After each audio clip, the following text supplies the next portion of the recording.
introverted noise. Hurry up, Daddy. Great cash, homie.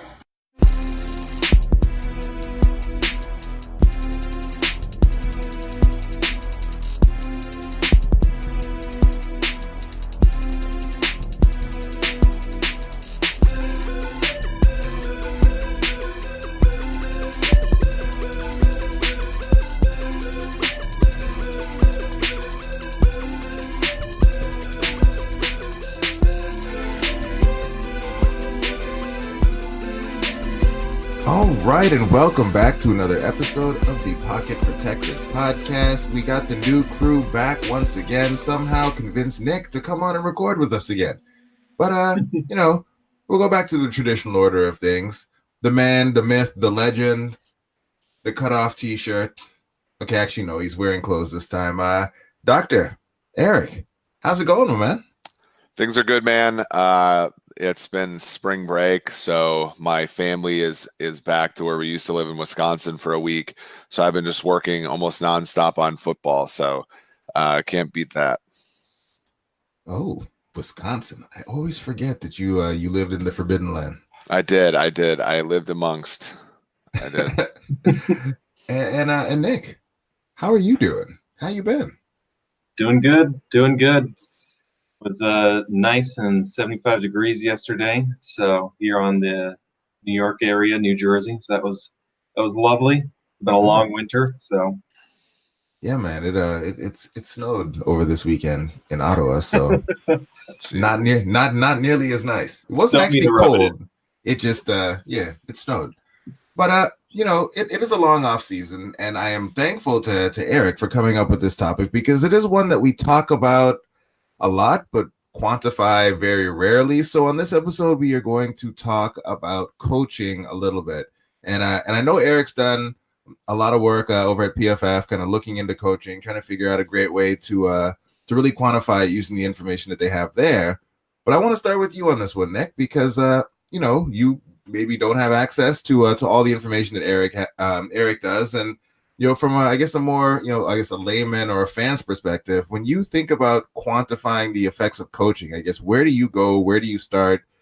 Really, how do you determine whether someone is actually, a good coach, or it's just kind of, randomness that makes it seem that way? that's a really good question because it's a really tough question because there's so many variables that go into what makes a football team a winning team or a losing team.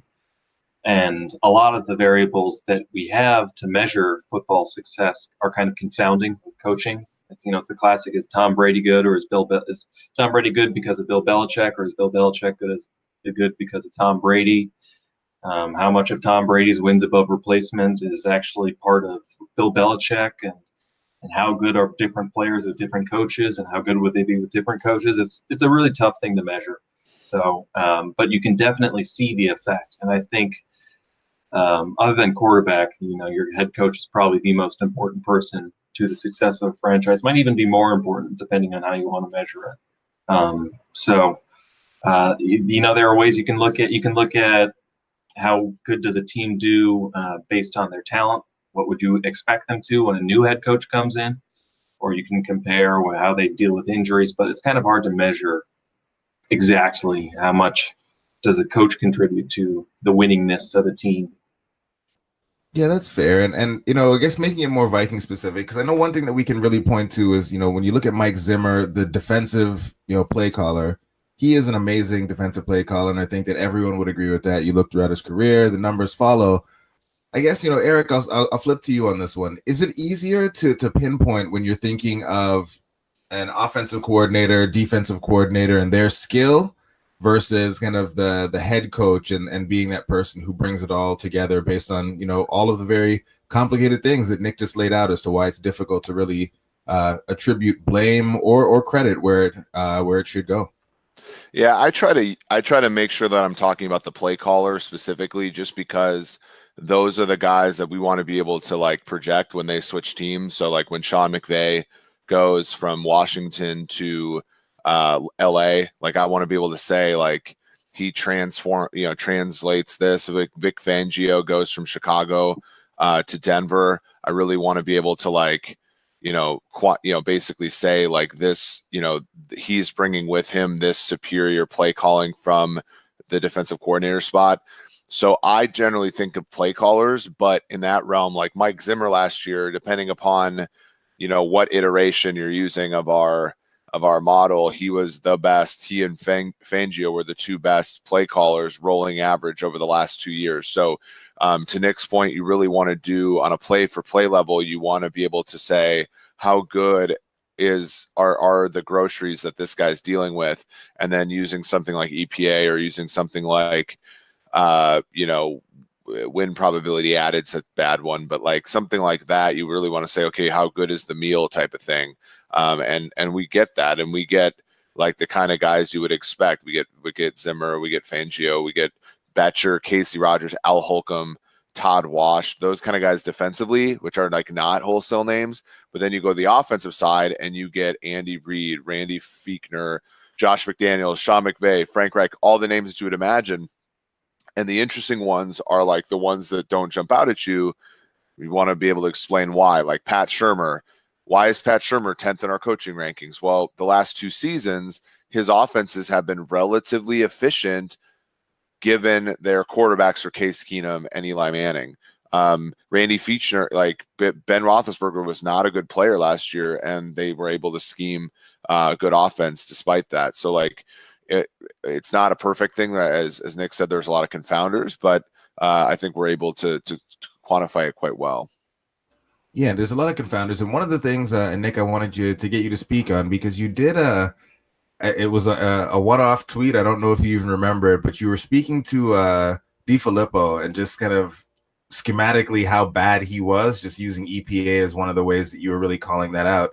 And if you do remember the tweet that I'm talking about, I was hoping maybe you'd be able to expand on that thought. And is that something that you look at when you're kind of doing your analysis and looking at, which coaches are good, which ones are bad, kind of how you incorporate something like EPA or EPA for a first read into your analysis when kind of making those determinations?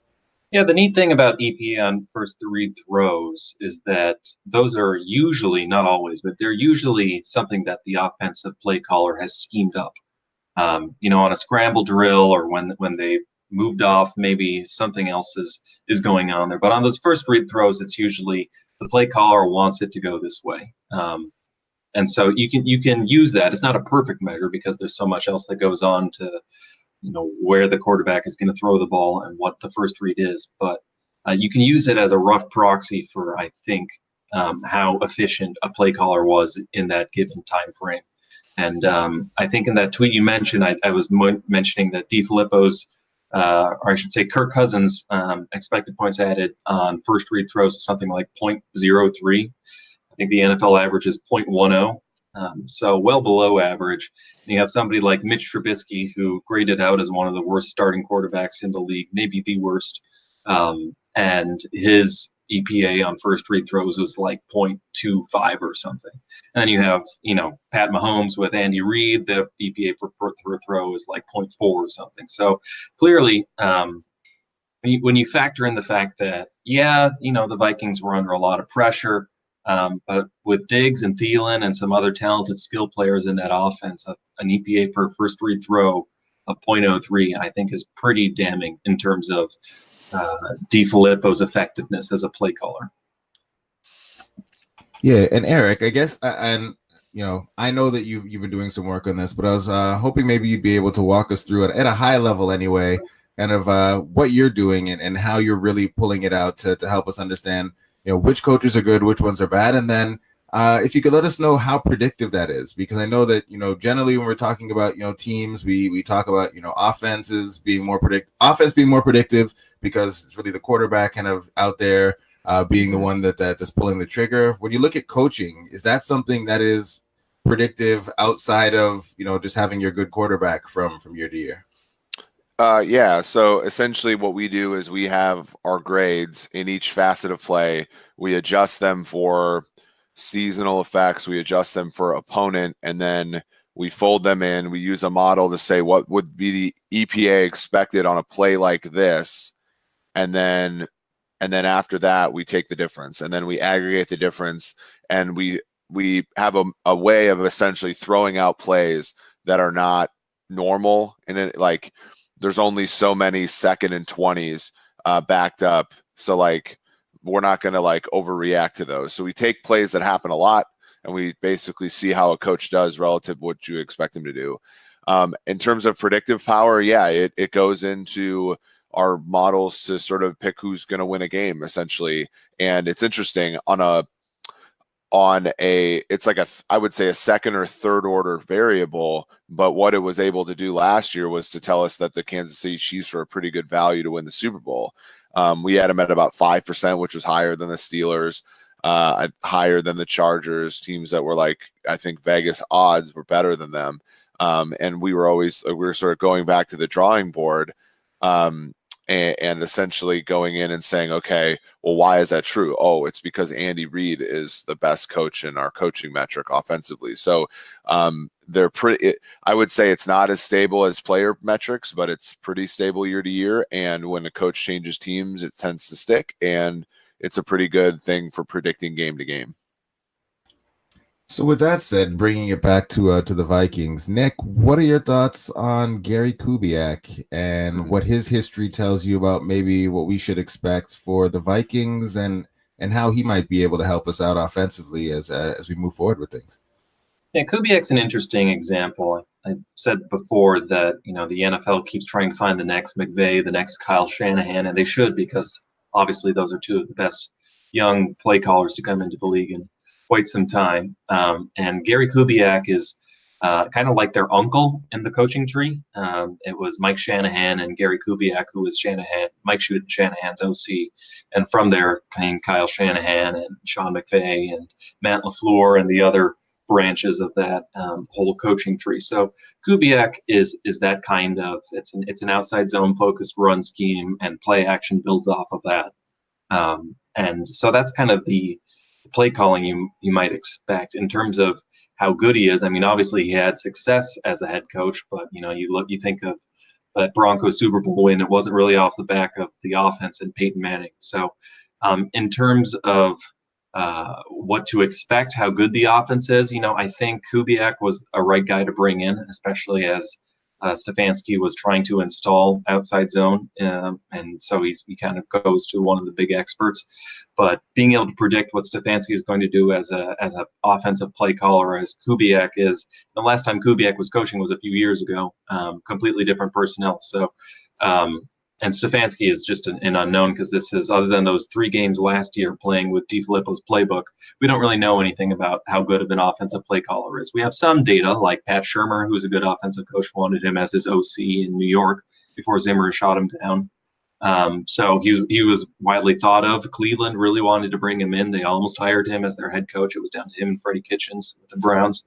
Stefanski apparently had a big appeal to the analytics guys in the Cleveland office, which, if you're me or Eric, is probably reassuring for Vikings fans. But there's so many unknowns in there that it's hard to tell how good that pairing is going to be next year for the offensive play calling.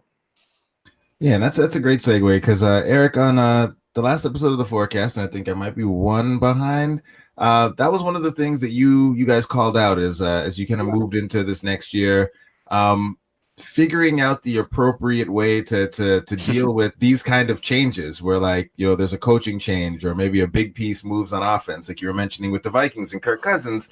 It was tough to really figure out what the team was, because such a huge piece of how they would perform offensively had changed, and so it made it difficult to really come with a strong conclusion on what they were. And it was difficult to really trust maybe sometimes what the model was telling you one way or the other, because such a huge factor had been changed. So with the Vikings and kind of as we're moving forward here, how do you project forward, especially when you even have, in some circles and some Vikings podcasts, you have people saying that, Kubiak's really the de facto OC, but then you have others, Stefanski has the title. Like, how do you model something that is so poorly defined as that when you're looking at how you're going to project the Vikings into next year? Yeah, I mean, that's a really good question. I think for now we sort of assume that it's going to be Stefanski, and we kind of have a replacement level coach de jour kind of thing, sort of essentially make him. So we don't count the 3 games Stefanski had at the end of the season I think for Vikings fans, for the very same reason we wouldn't count Shermer's last 8 games of 2016, right? When you're calling somebody else's offense, it's not as, you don't get to really do much of your own in terms of ideas and things like that. So we certainly shy away from that. And then from there, we just don't have that much data. I mean, the fact of the matter is like Gary Kubiak could be Gary Kubiak, or he could be Mike McCarthy, who was a great offensive mind early in the last decade, not so much later on. And since he's not actually calling the plays, it's sort of like, who knows type of thing. So, so for us, we essentially treat it like a replacement level coach, who's coming in. It's not the worst coach, obviously, but it's somewhere in that like 30th, 35th percentile. And then we make him sort of earn it, like as the weeks like evolve. By if he's a good coach, the model will have learned that to some degree by like week 4. And the last time Kubiak was calling plays, how did he look in your model? Because on one of Matthew Collar's shows, he was mentioning or sharing an anecdote in which Richard Sherman was basically saying that when they lined up, your players knew what was coming and were calling out the plays, and they become very predictable. Is that something that showed up in the numbers, or is that just kind of a nice story that Richard Sherman is known to spread from time to time? Yeah, I mean, that's a great question. So I just looked at 2016 week 22, which is basically the end of the season. And these are the coaches. So we have 39 coaches because there are some coaches that overlap. But basically it goes Dowell Loggins, Pep Hamilton, Gary Kubiak, Mark Trestman, Geeb Christ, Rob Boris, John DiFilippo were the last 7 names on the list. So he was not effective near the end there. But again, you wonder like how much of that is the fact that Denver had seismic shifts in personnel over that time, namely at QB, and how much of that was him, health wise and all that kind of stuff. But yeah, near the end there, he was very much in the conversation. So this was 16. So he's very much in the conversation with some of the guys who struggled. The top of the list would be guys like Shanahan, Payton, Lombardi, McDaniels, McVay, Ken Zampese, who now coaches in the AAF, Jim Bob Cooter, Greg Roman, Andy Reid, Mike McCarthy. So like McCarthy falls from 10th in 2016 all the way down to, he was probably bottom 10 in 2018. So it just shows you how much things can change. And so you ask the question, like, did Kubiak lose his fastball? Is he better in this role? We all know Brad Childress, for example, is far better in like the consulting / head coaching role than he ever was at calling the actual plays. So those are just like questions that I think like we'll have to let the data over the next few years answer. Yeah, and in a situation like this, how much do head coaches actually change the way? Like, let's take it to offense. So, how much does an offensive coordinator actually change the way a quarterback actually plays? Because Nick had mentioned you have someone like Trubisky that I think most of us would acknowledge not a great quarterback, and didn't play like a great quarterback, but based on scheme was able to have a lot of success. So I guess when we're looking at something like this, like a Kubiak, like how much can we expect in terms of changes out of Kirk Cousins, or will everything that we're hoping that will be better just be a matter of the scheme will need to get it for us? I think that you can certainly make changes that will highlight a player's strength. I don't think you can make a player substantively better, if that makes sense. So like Jared Goff, for example, like I would say his truth is somewhere in this age-adjusted curve from 2016 to now.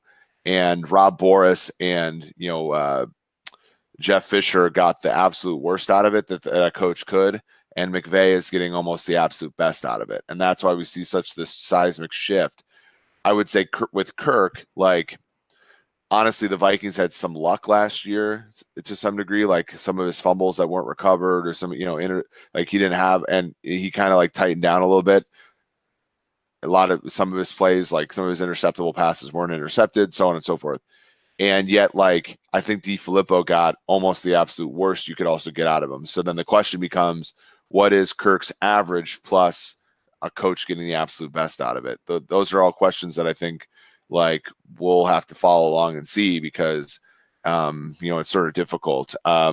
When I plug, I'm looking forward to when the schedule comes out so I can do the win simulations. We'll have to see like what going from DiFilippo, who's worse than the coach that we're going to put in for Stefanski, what that ends up doing to the win projections. Maybe one interesting anecdote here that is a little germane is what Frank Reich did with Andrew Luck last year. He didn't really change a ton about how Andrew Luck plays football, but he did specifically tighten his footwork so that when he was dropping back to pass, it was a tighter, more shorter, chippy shorter steps in the drop back. And what that did was it made it easier for the tackles to pass protect because they didn't have to get as much depth as they were kicking back. So, and that was in addition to them investing a lot of draft capital in the offensive line and DeGuglielmo, kind of transforming and getting the best out of that offensive line there. That also contributed to much better, substantially better pass protection, just kind of like an overnight, night and day change. So that's one example of something that a coach can do. So maybe we see something similar. His time to throw figures were substantially less than when he was playing early on in his career, which I think that speaks to your point. But I do think that like sort of a seismic shift in like the way that they played offense, but not necessarily in the way he was asked to play offense. Yeah. Yeah, Nick, and then there's obviously, we signed an offensive lineman who has had some somewhat bright moments in his career. Last year was not his best season, but I know that you put a great cut up of Josh Klein on Twitter. And I was wondering, I guess, what your thoughts are on the marriage between what Josh Klein can do based on what you've seen of him and what Gary Kubiak will likely be asking of him as the scheme comes in. He's an interesting case, and I think we saw some criticism of the signing, understandably, after he got signed, because his best grades as a run blocker came when he was doing pretty much the opposite of what Kubiak and Stefanski wanted to do. His best grades came when he was with the Patriots, who have always run a kind of power running, man gap blocking scheme. And his last year, he had a very, very poor run blocking grade. And that was when LaFleur came in and switched to a lot more zone running, inside zone running, and a lot of outside zone running. And so you might want to conclude from that why did we get this guy? He looks like a perfect man blocker, and we're asking him to do something that he sucks at.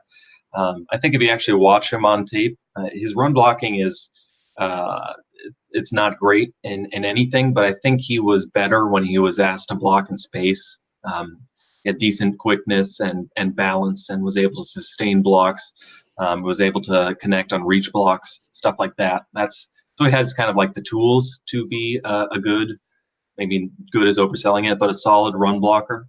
And then his pass blocking grades have traditionally been above average. So, over the last 3 years, they're solid. So, the upside is, the outside zone scheme plays more to his strengths. And even though he graded poorly in run blocking, that probably came a little bit more from when he was asked to do the more man blocking stuff. Whereas when he was doing outside zone stuff, it looked better, maybe not great, but better. And so if you get the best development out of there, the best coaching, maybe he turns into, a solid starter, which is kind of all the Vikings need. So. Yeah, Eric, and where are you at with Josh Klein and the fit and kind of what he's done best based on the metrics and the data that you're able to look at? Yeah, I mean, I have a similar conclusion. I think from right now, it does look like, he over time he has struggled with what the Vikings want them to do. I don't think this in any way changes their approach to the draft. I think if Williams, Reisner, Little, Cahuste, all those guys, like if some combination of those guys get to them at pick 1 or 2 in their draft, they very much have to consider them, because I don't think Klein's going to be anything having to do like with a long-term answer at the positions, because like it's the same thing with Remmers. Like they signed Remmers and he was a good addition, and in the best situation he can do fine, but Brian O'Neill is going to be a pretty good player for the Vikings. So I think he patches a hole a little bit, and hopefully he doesn't actually have to start, to be quite frank. So Eric, I have a question for you. What does your wins above replacement model suggest about how the Vikings should prioritize different positions in the draft? And I know a lot of people kind of want maybe a TJ Hawkinson at 18, or maybe like DK Metcalf at 18, or basically an offensive skill player, because those are the premium positions you traditionally would want to spend your premium capital on.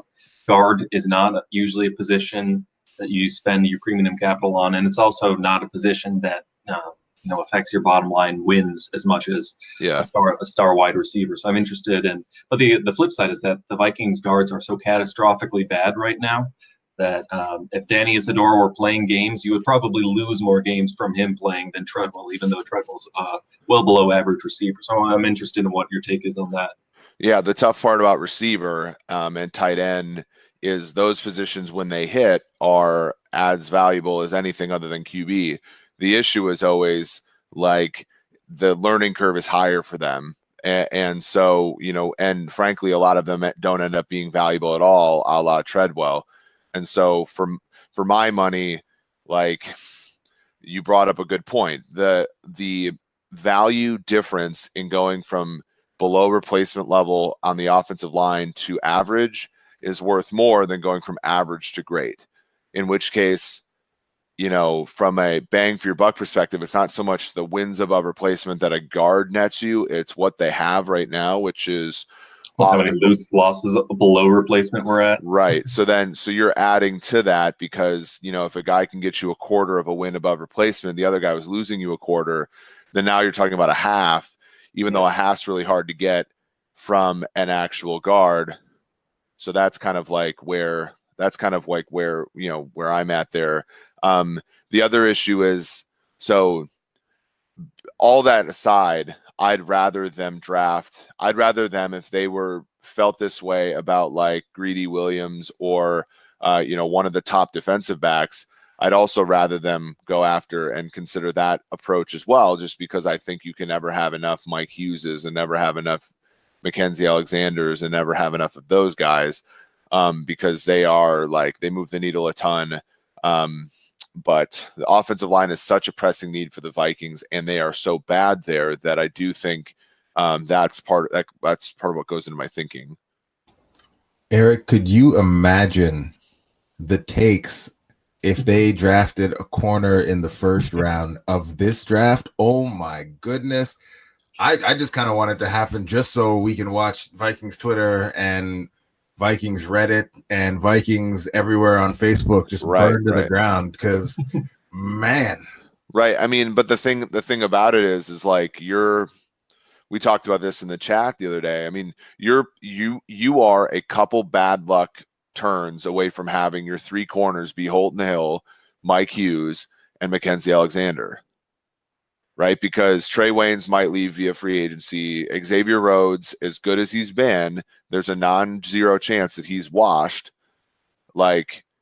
So I do think that comes into thinking, right? In terms of like, well, okay, Mike Hughes is coming off an ACL. Mackenzie Alexander's really had one good year. And Holton Hill's an undrafted player who had, for what it's worth, personal issues coming out of college. So like, that position is a position of strength for the Vikings, but no team that's at a position of strength at corner is all that far away from having it be a weakness. I think Vikings fans are a little biased against drafting corners because, very strangely, all the corners they've drafted have kind of been underwhelming at first, and then eventually solid, and then maybe kind of pretty good. But draft picks either often bust, they totally suck, they never get snaps, or if they do get snaps, they're not good, or sometimes they pan out really well. And when corners pan out really well, that's about as valuable as almost anyone other than quarterbacks. So, if you draft a Jalen Ramsey or somebody who's going to be a perennial Pro Bowler, the value there is so high that it just makes sense to keep drafting them. And I think Vikings fans, they think of a first rounder and they think of their experience with Trey Waynes, where he didn't really see the field at first. And when he did, and he eventually got playing time, but he was just kind of meh. And then, he looked pretty, improved last year, but, hardly a Pro Bowler. But the thing is, you draft a first round cornerback and you might be getting a Pro Bowler, and then that's transformative for the team. That's on top of, Rhodes is getting older, and he did not have a very good year last year, and Trey Waynes looks like he's might be gone. So, yeah, the Rhodes part's interesting because he's been so good that we sort of forget that in the first half of 2014 he wasn't very good, and in the first half of 2015 he was almost unplayable. And then in 2016 he missed the first 2 games but came back and was basically brilliant the whole year. 17 he wasn't quite as good, but he was still good enough to be an all-pro. And then last year, but the thing about him is also sort of like his type too. He's kind of like a bigger corner, and so like and of course this is like an edge case, but I always think about guys like Brandon Browner when I think about big corners and like the way they might not always be able to like withstand age. But so hopefully Rhodes continues to be a good player for the Vikings, but there's always that chance that he won't. And then Waynes, it doesn't seem like Waynes is like going to be a Viking for life. I could be wrong though. Yeah, and you guys kind of jog my memory on a question I definitely wanted to ask on this one, because we're talking about coaching and talking about defense, and we're kind of half joking, half not about the Vikings very often stocking Zimmer's cabinet with the the best corners. We're saying those are the most valuable players, and the Vikings have really built their team around adding high value players at these important positions on defense early and often. And so I wanted to get your takes on, Zimmer. It's just kind of accepted that he is a great defensive play caller. Where is that line? Like, how do you find that balance, especially on defense, where it does take really all the players working together? Like, how much of a downgrade can you get in the defensive talent that can be offset by the great scheme or play calling of someone like Mike Zimmer? Because that's a take you see very often, where it's like, okay, it's time to go for the offense. It's time to let the offense load up. If Zimmer's such a great coach, he should be able to make up that difference. How do you kind of ride that line to make sure that you don't go too far in the other direction? And you end up with, Holton Hill caliber type corners out there that you're picking up maybe in the end of day 2, start of day 3 type of thing in the draft. Well, I think we've seen this tested, right? I think we've seen this tested by Bill Belichick, right? Probably the greatest football mind of all time, especially on the defensive side. Early in his days in New England, I mean, the players that he had, Willie McGinnis, Ty Law, Teddy Bruschi, Vince Wilfork, Ty Warren, Richard Seymour, and like they have good players now, but it's not like they let Trey Flowers go. The only real big name person they've signed is Stephon Gilmore. They keep McCourty there at the free safety spot. They got his brother for cheap, but like they sort of test that. I think Chicago, we're really going to get an interesting look at what happens when you take an elite coach away from an elite caliber group, personnel wise. With the Vikings, like they went from last in the NFL in points allowed in 2013 to like middle of the pack in 2014. And they didn't change a whole lot in the way, of their personnel. They got rid of Jared Allen, and I think they diminished the role of Chad Greenway and that kind of thing. But really, they were playing with Robert Blanton at free safety. I think defensively, and Brian Burke was, kind of came up with this too. It's like, I think defensively, the most important person is that defensive play caller, which is probably why it's somewhat unstable, because those guys end up being coaches. They move around quite a bit, a la Wade Phillips, a la, Tony Dungy, all those guys.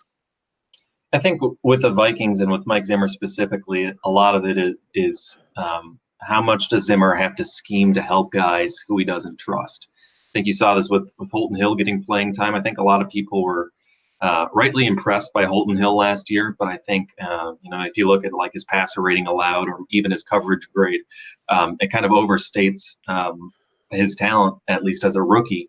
Because he got so much help from Zimmer in terms of like the safeties shading him and the play calls that were called so that he wasn't really put in a position to be a liability.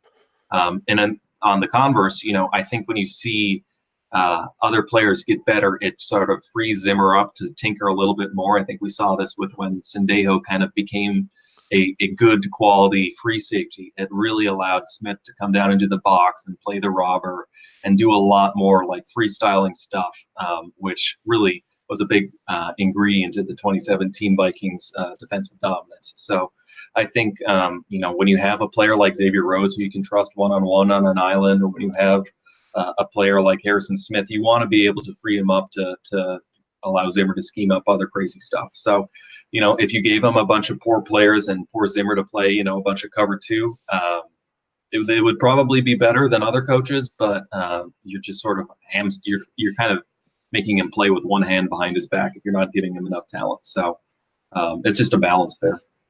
We saw that in 2015, where in the game against Seattle at the U.S. Bank or TCF Bank Stadium, Anthony Barr, I think Harrison Smith, and I believe Linval Joseph all got injured within the first drive, and they got absolutely destroyed on defense by Wilson and company.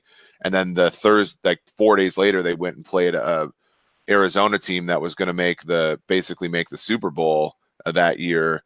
And in just 4 days, you're starting Edmund Robinson at Sam, and you're starting Anthony Harris as an undrafted guy straight off the practice squad. Trey Waynes, I think, started that game. Terrence Newman played at free safety. And I don't think they had a brilliant defensive effort that game, but they certainly kept it close. I think they covered the spread, all that kind of stuff.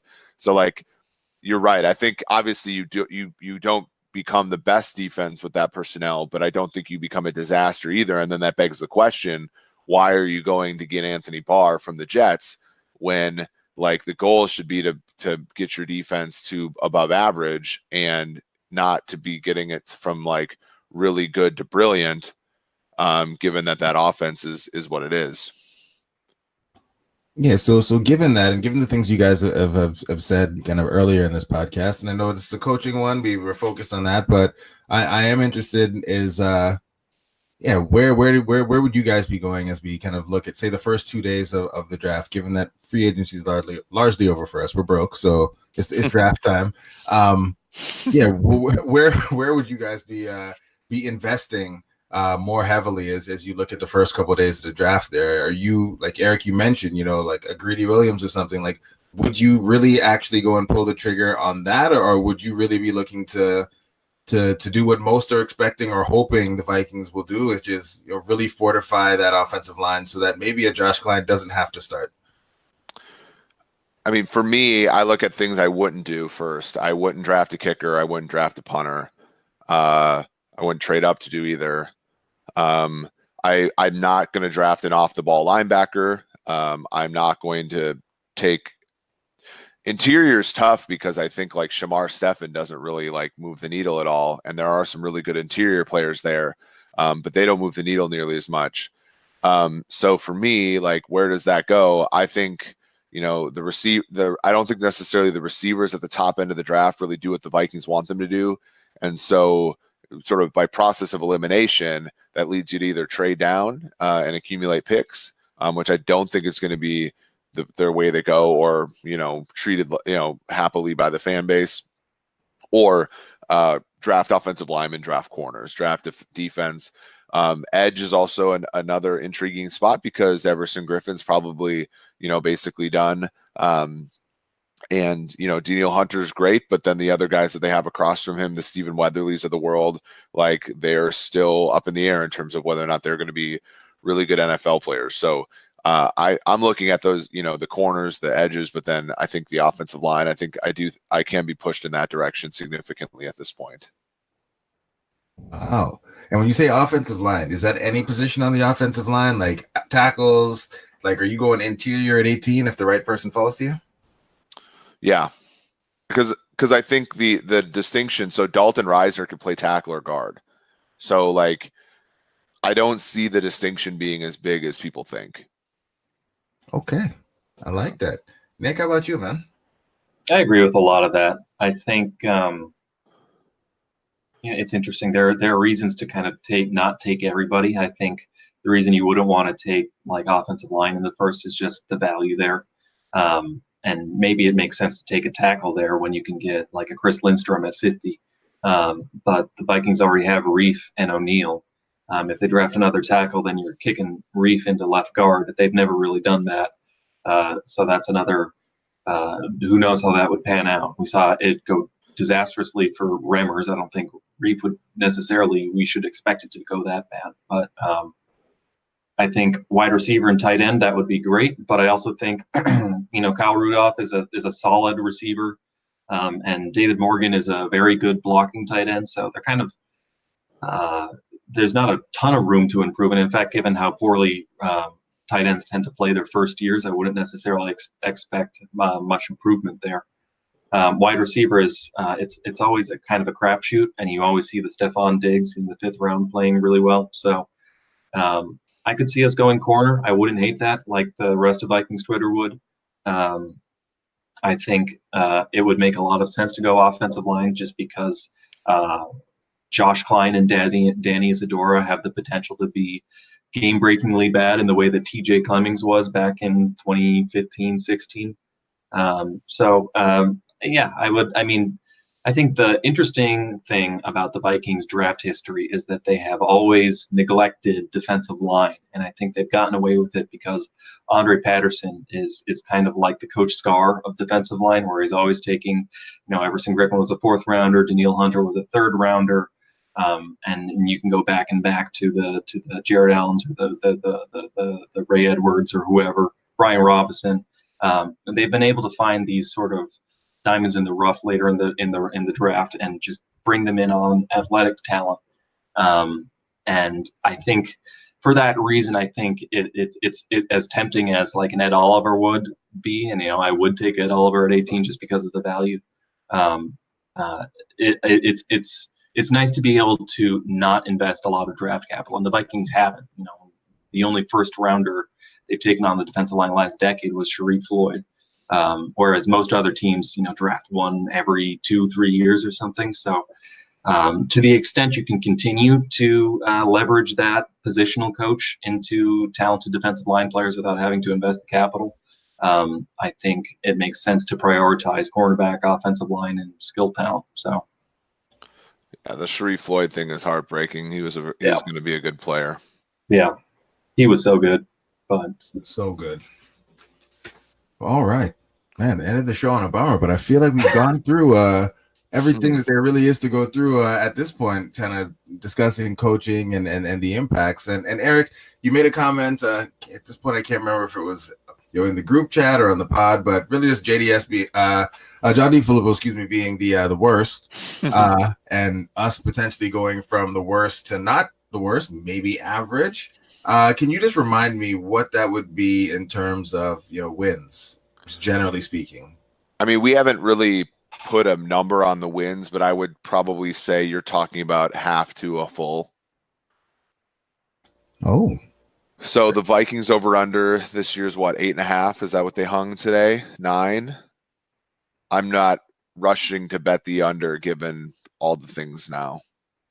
The Vikings are probably going to be favored in about 10 of their games this year, which I think is a uptick from what people would expect. Yeah, that's more than I would have expected. Yeah, I like that. My one concern with I'm not a huge DeFilippo fan, but I will say his commitment to the pass, I think, was something that has gotten a lot of unnecessary criticism. My one concern with moving on from DeFilippo is we're just going to end up doing the run, pass, punt offense where we're running to the extent that it is especially behind the offensive line. I mean, Dalvin Cook is great, but it's running efficiency is mostly about the success of how well you guys are blocking up front. So that's something that concerns me. But I think if you can more than make up for it by a better designed passing offense. I agree, and I think the issue with the passing the ball so much is not the passing the ball so much; it's being inefficient throwing on first down. Yeah. And I think a lot of that is how good you are as a play caller, as a schemer. Yeah, those short passes to Stephon Diggs on first down were painful to watch. Those screen designs were awful. Yeah. I'm also thinking about it's strange, but I'm thinking about the passes to the running backs that aren't I know Warren Sharp talks about, passes to the running back being efficient. And in all my work, I think running backs that are lined up as receivers can be efficient in the pass game, especially on early downs. But throws to actual players out of the backfield are not. And the Vikings try, it seemed like the Vikings were especially prone to doing that. So yeah, I'm optimistic about how they'll play this year. I think obviously Kirk has to step up and play better. And I think, the offensive line, if you get anything close to 17 with them, I think they'll be pretty damn, they'll be something to contend with. But I'm still like, I'm cautious about it because again, last season was exactly what we all said would happen. And so I'm a little nervous. Yeah, that's fair. Nervous is fair. All right. Well, before we get out of here, Eric, you're a busy man, from YouTube, rocking the Zeke look to articles that make people upset to occasionally, detonating, nuclear bombs on the twitter.com. What else you got going on? What should we be on the lookout for, man? Well, I'm not going to tweet. I'm not going to have to delete any old tweets. Because woo! So I've been I haven't written in a while other than I do some AAF content, which is kind of fun. But then I'm writing an article early this week about offensive line, like sort of what translates, from combine data to PFF grades. Sort of, we have a decent enough data set now to this point where I think can be pretty definitive about, what translates. So I'll have an article out there, and then just getting ready for the draft, getting ready to build products for teams and a lot of college content as well. I think we're going to rev that up going into next season. And so we're really excited to start, sort of the build on a lot of those. So a lot of fun. I'm excited about that article you're writing so that I can stop asking you about the article that you previously wrote that wasn't actually an article and it was actually just something you talked about on the forecast at one time. So I will stop searching for that article that doesn't exist because you'll have a new one that I can actually read this time. Yeah, I know. I think offensive line was like something I literally just sent you the graph and I never actually published it last year. So then this year I'll have something a little bit, hopefully more definitive in that space. Awesome. And how about you, Nick? What should we be on the lookout for? I'm working on that Kirk Cousins pocket presence article still. Got a little sidetracked because finally got around to start watching tape on some of the college prospects. So, and I want to catch up because draft is coming up in less than a month. But I've got I watched all the dropbacks already, so that's done, and that's the biggest work is just doing the film work. And I've got the cut up, so now I really just got to write the article and put it together and make it pretty. So I don't know when that'll drop, maybe this week. Don't want to give myself a deadline. We'll see if it drops. Awesome. Looking forward to that. And as you did mention the draft, and starting not this week, but next week, we'll be doing a daily short draft show. JR and Miles will be breaking down each of the position groups, giving you their favorite prospect for each day of the draft in those groups and a little bit about what they look at for each of the position groups as we move along. So it'll be about a 15 minute show every day to get you up to date on what's happening with all the prospects that you should care about for the draft. So excited to get that one recorded again. And as always, excited to talk to you fine gentlemen. Thank you for coming on and recording with me this evening. Nick, Eric, have a wonderful night. Listeners, thanks for sticking with us. Have a good one.